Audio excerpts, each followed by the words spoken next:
adalah kehidupan yang baru. Yang kami hormati BPHMJ Liga Bapak Gubernur. 1. Kata pembukaan sekaligus laporan Ketua Panitia. 2. Arahan dan bimbingan dari BPH Majelis Jemaat Hilgara. Rumawi kedua ibadah.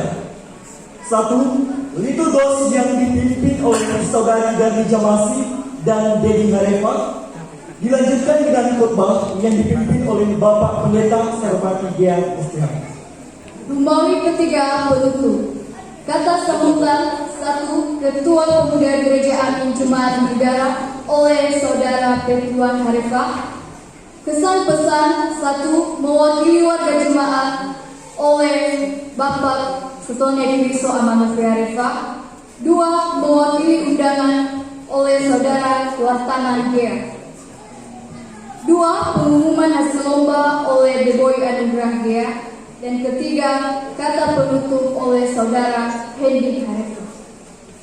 Bapak Ibu, demikianlah rangkaian acara ibadah kita pada malam hari ini. Sekarang kita masuk pada Rumawi pertama, pendahuluan. 1. Pembukaan atau laporan panitia perayaan Paskah kepada saudari kami dipersilahkan.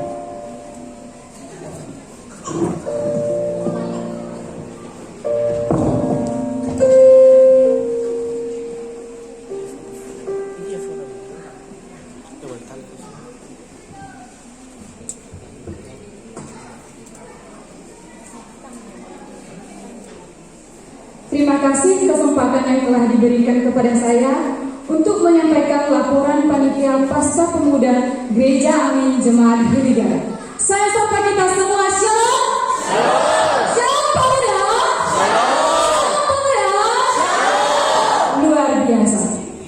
Yang terhormat Bapak Pengkhotbah, yang terhormat Bapak Ibu Pendeta Jemaat Hilgara, yang terhormat Guru Jemaat, yang terhormat Bapak Ibu BPH Majelis Jemaat Hilgara, yang terhormat Bapak Ibu Satuan Kristo, yang terhormat para undangan kami, yang terhormat para pengurus komisi-komisi, yang terhormat teman-teman panitia, dan yang paling kami banggakan adalah teman-teman pemuda Gereja Amin Jemaat Hilgara yang sangat berbahagia pada malam hari ini. Yang terhormat seluruh Bapak Ibu warga jemaat Hilgara. Puji syukur kita panjatkan kehadirat Tuhan yang Maha Kuasa atas kasih dan anugerahnya. Kita dapat berkumpul di tempat ini dalam rangka melaksanakan Paskah Pemuda Gereja Amin Jemaat Hilgara.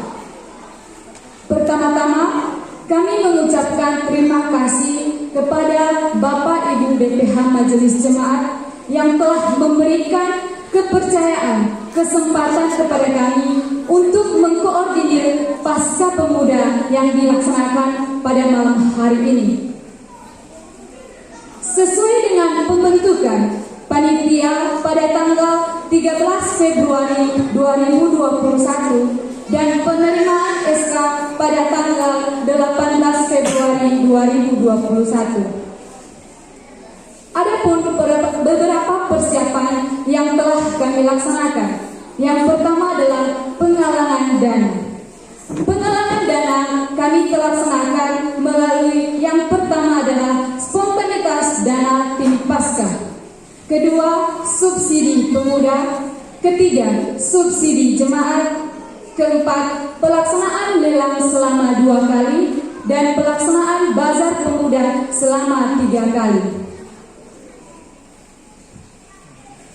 Pelaksanaan kegiatan Shalom, Yahom, Ni Fosumangi Bapak Pendeta Berkhotbah, Ni Fosumangi Bapak Ibu Pendeta Jemaat, Kira Talifusu Doto Majelis Jemaat, Kira Talifusu Pemuda Gereja Amin Jemaat Bapak Ibu, Kira Talifusu Pemuda Gereja Amin Jemaat Hilgara, dan seluruh hadirin dan warga jemaat Sinoso Bahan Sibumi. Pertama sebaik tak sungguh malani bah tak ada sapa dulu bah zibong yati. Ide kita satu kesempatan tolong kita tahu operasi bersama-sama bah zibong yati dalam rangka. Selamat Hari Paskah. Selamat Hari Paskah. Semangat nyanyi Selamat Hari Paskah. Selamat Hari Paskah. Berikan kemuliaan bagi baik Bapak, Ibu, dan saudara-saudari yang kita kasih dalam nama Tuhan Yesus. Sekarang mari kita persiapkan hati kita. Mari kita bersaat teduh sejenak.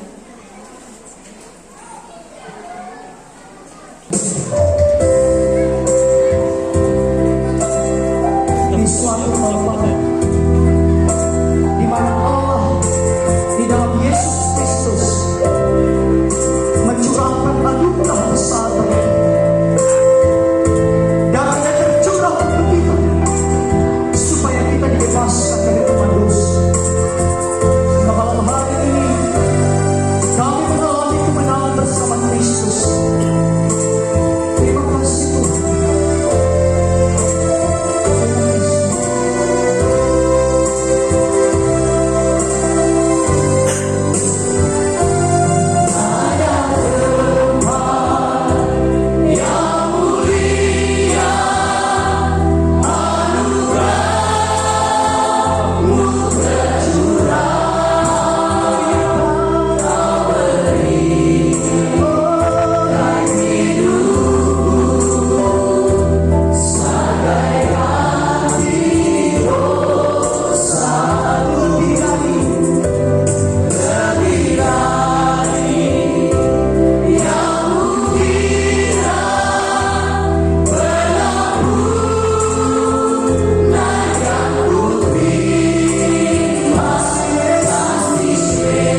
sorga, menetes ke bumi dan membasuh seluruh hidup kami.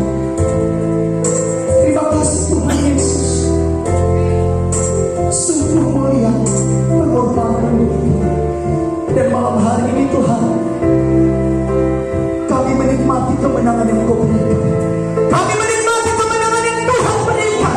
Pada malam hari ini ada sukacita besar, ada kemenangan besar yang dari surga memenuhi kami. Terima kasih Tuhan. Terpuji nama Tuhan. Ingat akan kami malam hari ini Yesus. Terima kasih Tuhan Yesus. Kita ingin sekali lagi bolehkan masa ini.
Sambil menangis, ia menjenguk ke dalam kubur itu, dan tampaklah olehnya dua orang malaikat berpakaian putih, yang lain di sebelah kaki di tempat mayat Yesus terbaring.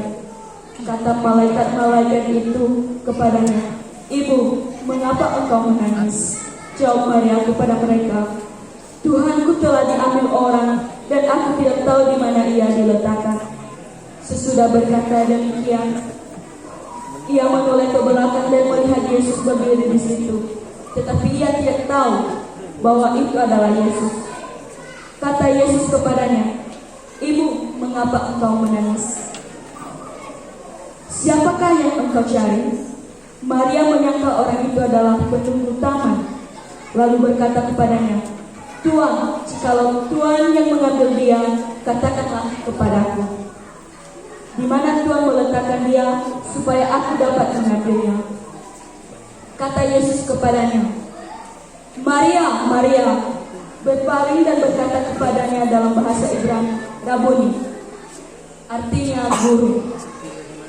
Kata Yesus kepadanya, "Janganlah engkau memegang aku, sebab aku baru pergi kepada Bapa, tetapi pergilah kepada saudara-saudaraku dan katakanlah kepada mereka bahwa sekarang aku akan pergi kepada Bapakku dan Bapamu, kepada Allahku dan Allahmu." Maria Magdalena pergi dan berkata kepada murid-murid, "Aku telah melihat Tuhan," dan juga bahwa Dia yang mengatakan hal itu kepadanya. Demikianlah pengantar firman Tuhan. Baik saudara-saudara yang terkasih dalam nama Tuhan Yesus, kita tahu dan sadar sungguh banyak kesalahan dan dosa yang telah kita perbuat selama ini. Mari kita mengaku salah di hadapan Tuhan.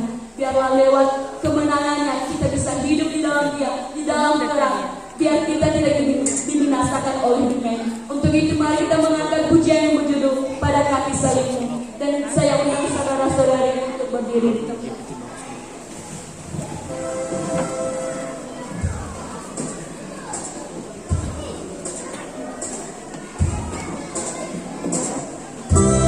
Mari kita mengangkat pujian ini dengan hati yang sungguh. Bahwa kita sadar sungguh banyak kesalahan dan dosa kita terhadap Tuhan. Untuk itu mari kita sadari, mari kita mengaku di hadapan Tuhan agar setiap dosa yang telah kita perbuat boleh diampuni Tuhan, boleh dikasihani Tuhan.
Bapa kami yang bertata di atas segala surga, kami yakin dan percaya, kami tahu dan sadar, sungguh banyak kesalahan, sungguh banyak dosa yang telah kami perbuat di hadapan Bapa. Kami mohon pengampunan-Mu, kami mohon pengasihan-Mu Tuhan. Ampunilah segala dosa-dosa yang telah kami perbuat, supaya kami tidak dibinasakan oleh kegelapan ini.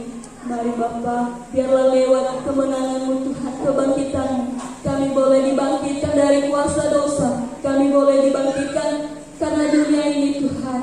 Mari Tuhan, Engkau jamalah setiap kami, bila hidup kami tidak digoyahkan, biarlah iman kami tidak digoyahkan oleh kegelapan dunia ini, tetapi biarlah kami boleh hidup di dalam terang-Mu Tuhan.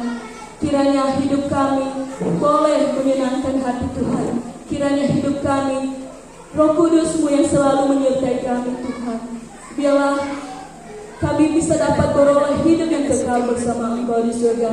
Terima kasih Tuhan, kami yakin dan percaya setiap dosa kami yang telah kami lakukan, kami yakin dan percaya telah dihapuskan, telah diampuni. Terima kasih Tuhan, terima kasih. Inilah permohonan kami, inilah doa kami landaskan melalui diri anak-Mu Yesus Kristus, Juru Selamat kami. Amin. Dipersilakan duduk semua. Bapak Ibu yang dikasih Tuhan, ira batali kusoftetu. Padu dada kano mate Yesus 2000 fatira. Bapak Ibu kita bahor. Amin. Amin. Amin. Amin. Ani hati padu dada ba Yesus mate. Bapak me ini apa orang selai dia orang. Sajila mami yang tangan. Turun ke tanah to joy.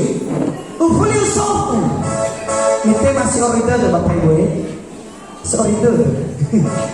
Ani hati padu dada ba Yesus ada mate. Bapak me apa orang selai itu banyak betul orang. Berikan kemuliaan bagi nama Yesus. Haleluya. Tidak hanya ini bagi Yesus itu. Yesus tidak mati, tetapi Auri ibigay na amin. Amin. Amin. Amin. Amin. Nama ini bagi Yesus itu. Makaberedal sa tapichaw sa pagtinuno kundi kuasa. Bakberi menunggu kita mengambil apa lo balaki. Paling kalau ada posisi kita mati. Mari kita mengangkat kemuliaan kundi kuasa. Amin. Kundi kuasa dari Raja Mulia.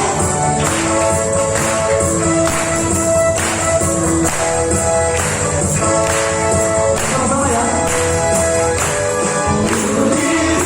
Kuasa dan Raja Mulia.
23 ayat 1 sampai ayatnya yang ke-6. Beginilah bunyinya.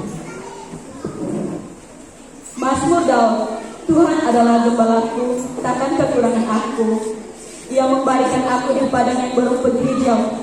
Ia membimbing aku ke air yang tenang. Ia menyegarkan jiwaku. Ia menuntun aku di jalan yang benar oleh karena namanya. Sekalipun aku berjalan dalam lembah kelaman, aku tidak takut bahaya. Sebab Engkau besertaku, gadamu dan tongkatmu, itulah yang menghibur aku. Engkau menyediakan hidangan bagiku di hadapan lawanku. Engkau mengurapi kepalaku dengan minyak, pialaku penuh melimpah. Kebajikan dan kemurahan belaka akan mengikuti aku seumur hidupku, dan aku akan diam dalam rumah Tuhan sepanjang masa. Demikianlah Mazmur Tuhan. Ramai na batalo sa tepo, ia dari data produk puji-pujian berupa vokal group, vokal solo dan vokal trio. Si pemenang vokal group Moreba Pemuda Jemaat Biligara Mabili.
Sekarang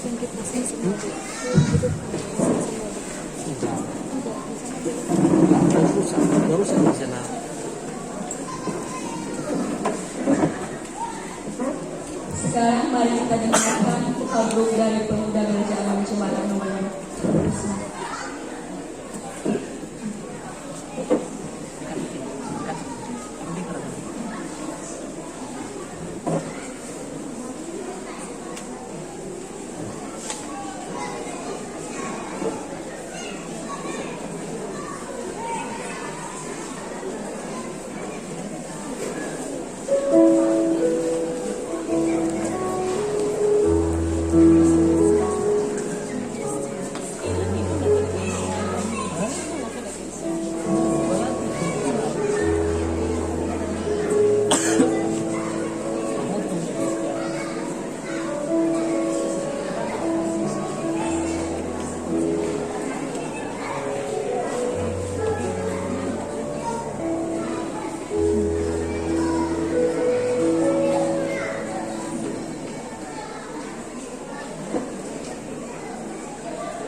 Simane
Sa hanggang sino nasisating Elohisi, korban dari Fusada pemuda Cimang Tunobego, ia dari Kadodomo, Jinuna vokal grup Moriba pemuda IPT Baruslok, Mabegi.